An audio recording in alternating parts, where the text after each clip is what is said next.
Olá, existe um tema que eu gosto muito, nós vamos tratar aqui da ação penal. A ação penal ela é vista como um direito de exigir do Estado juiz aplicação do direito penal objetivo ao caso concreto. Nós podemos falar que as características do direito penal estão ligadas a ser um direito subjetivo, um direito público, um direito abstrato e autônomo. E ele é autônomo porque não se confunde com o direito substancial, que é deduzido por meio de uma ação penal. O direito de punir, ele podemos falar que é o direito substancial. O direito de provocar o juiz é o direito de ação. Quando nós tratamos das modalidades de ação penal, nós vamos encontrar a ação penal pública e a ação penal privada. Então, nós temos a pública e a privada. A ação penal pública ela vai se assentar na obrigatoriedade e na indisponibilidade. Nós temos ali o titular da ação penal, que é o Ministério Público. Quando ele percebe, quando ele tem a certeza de uma infração penal e há indícios da autoria, ele é obrigado a provocar a jurisdição. E, nesse caso, ele oferece uma denúncia. O Ministério Público ele não pode abandonar ou fazer parar a ação penal. Ele tem a obrigatoriedade de dar prosseguimento. E nós temos algumas espécies de ação penal. Nós temos a ação penal pública incondicionada e nós temos a ação penal pública condicionada. Essa, quando fala condicionada, nós vamos falar que ela é condicionada à representação da vítima ou à requisição do ministro da Justiça. Quando nós falamos em ação penal incondicionada, nós vamos verificar lá no artigo 24 do Código de Processo Penal, e ele nos informa que a ação pública ela é promovida pelo Ministério Público. Então, está lá no artigo 24. Mas, em determinados casos, quando a lei exigir, ela será uma ação penal pública condicionada. Condicionada ao quê? A requisição do ministro da Justiça.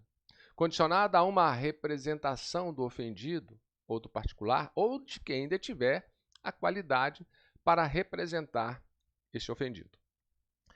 E aí a gente conclui com o seguinte, quando eu falo em ação penal pública condicionada, nós temos ali que ela está condicionada à vontade do ofendido. Ela está condicionada à vontade do ministro da Justiça. E essa vontade só é relevante para iniciar a ação, não podendo impedir ou pedir, eles não podem pedir a paralisação do crime de ação penal pública. Quando eu falo ação penal de iniciativa privada, já aí modifica.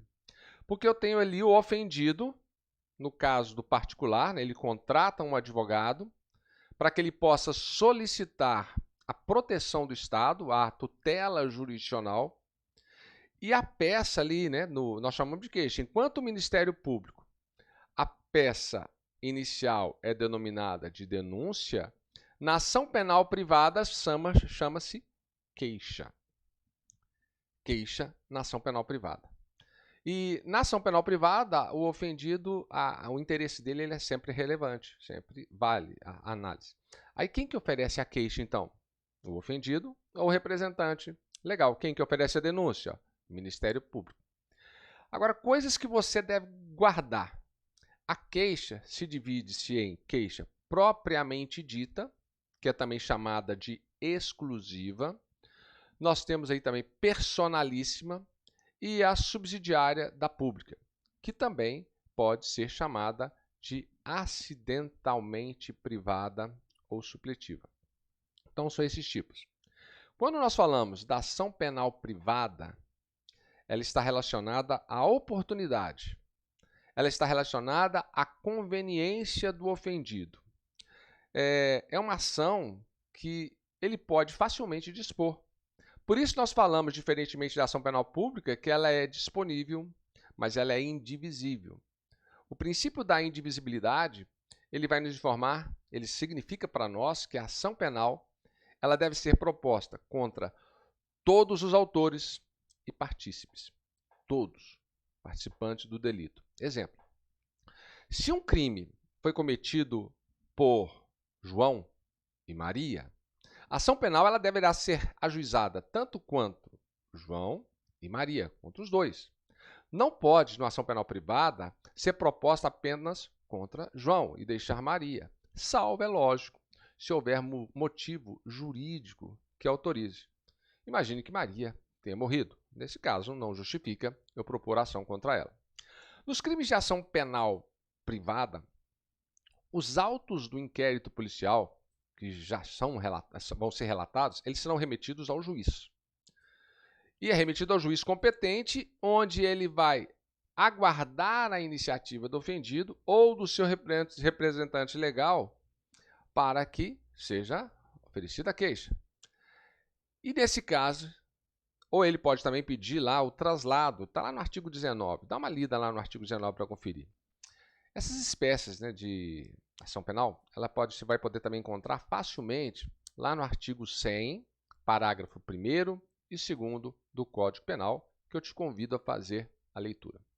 A ação penal pública e ação penal privada, nós já sabemos que quando eu falo em ação penal pública, eu já sei que ela subdivide-se em ação penal pública condicionada. Condicionada ao quê? A representação do ofendido ou a requisição do ministro da Justiça. E nós temos também a ação penal pública incondicionada. O próprio nome já diz, ela não está condicionada a nada. Se a lei não mencionar que é crime sujeito à representação ou crime sujeito à requisição do ministro da Justiça, nós estaremos diante de uma ação penal pública incondicionada. Então, facilmente você consegue identificar. Se você fizer a leitura lá do artigo 147, parágrafo único do Código Penal, vai lá. Lá trata do crime de ameaça. Você vai verificar que ele só se processa mediante representação. Confere. Já no caso da injúria também, artigo 140 e 145, está lá falando que só se procede mediante queixa, salvo, é lógico, no caso lá do parágrafo 2º do artigo 140, se resultar de violência ou lesão corporal, né? Da violência resultar lesão corporal. Já o artigo 157, que trata do roubo, não se fala nada. Então, ela aí não fala se ela é condicionada à representação ou não. Então, nós temos no roubo um crime de ação penal pública incondicionada. Atenção, o Ministério Público ele não pode escolher quem ele quer denunciar. Ele não pode fazer essa escolha.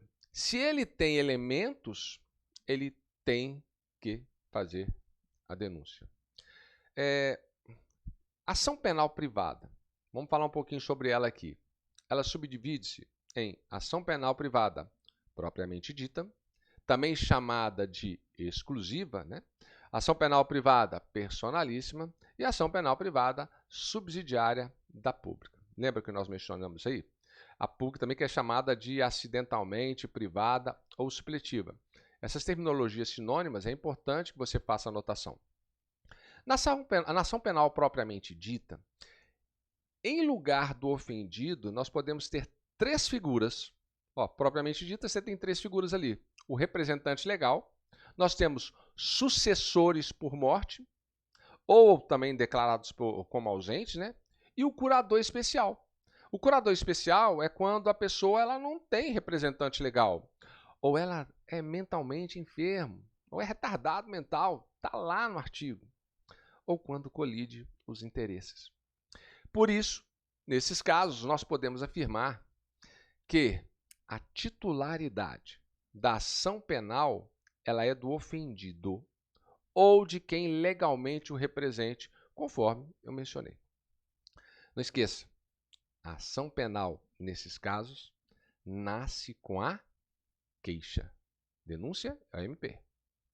Aí você vai lá no artigo 31, né? Vai ver lá no no artigo 31, nos casos de morte, ofendido, ou quando declaração de ausente, ou oferecer o retardado mental, aí você vai ter lá que, se não tem representante, quem que seria esse aí? Nós temos lá, vai passar para o cônjuge, ascendente, descendente e irmão. Passa para o cônjuge, ascendente, descendente e irmão, o famoso CAD. Na ação penal privada personalíssima, aí não cabe representação, não cabe sucessor, não cabe curador especial. Somente o ofendido pode impetrar, por isso, ela nós chamamos de ação penal personalíssima. Se a vítima falecer, por exemplo, nós teremos aí a extinção da punibilidade do agente. Único exemplo trazido que nós temos. Está lá no artigo 236 do Código Penal. Está lá no parágrafo único. Vai falar o seguinte: trata do induzimento a erro essencial e ocultação de impedimento para casamento. Imagine a seguinte cena.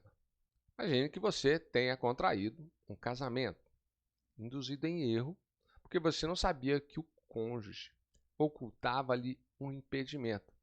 E não é aqueles impedimentos lá do casamento anterior, não. Imagine o seguinte, que você pensa que isso não pode acontecer? Isso pode acontecer. Há casos em que há erro com relação à identidade do outro, você casa pensando que uma pessoa é outra. Você imagina que ela é uma pessoa que tem uma honra, que tem boa fama, vai ver que está tudo deteriorado. E você ainda às vezes desconhece que ela não tem sexo ali, o masculino, por exemplo, ela não tem. Ela é totalmente impotente, você só descobre isso depois do casamento. Você guardou só para depois do casamento. Ou ainda que ela tem uma moléstia grave, tem AIDS, transmissível, em alto contágio, podendo causar risco à sua saúde. Você desconhecia isso tudo. Então lembre-se de que, nesses casos, o prazo decadencial é de 6 meses da data do trânsito em julgado da sentença que anulou o casamento. E, por último, nós temos aí a ação penal privada subsidiária da pública. Nós já falamos das outras duas, agora vamos falar da subsidiária da pública. Nós sabemos que o titular da ação penal é o Ministério Público. Quando o Ministério Público deixa de entrar no prazo legal com a ação, surge para a vítima a possibilidade de contratar um advogado e promover a ação penal. Se o particular cometer algum erro nessa fase da subsidiária da pública, ou seja, ele for negligente, o Ministério Público ele vai assumir a ação penal novamente. Mas imagine que o Ministério Público não tenha assumido a ação penal subsidiária da pública. Agora faça a leitura lá do artigo 29 do Código de Processo Penal. Lá você vai ver que é possível o Ministério Público também fazer o aditamento para consertar, ali no caso da queixa subsidiária da pública, alguns erros, e desde que não sejam erros essenciais, porque se for erro essencial, se você foi negligente, o Ministério Público ele retorna a ação penal. Então, nesse caso, podemos falar que repudiar e oferecer denúncia substitutiva, na verdade.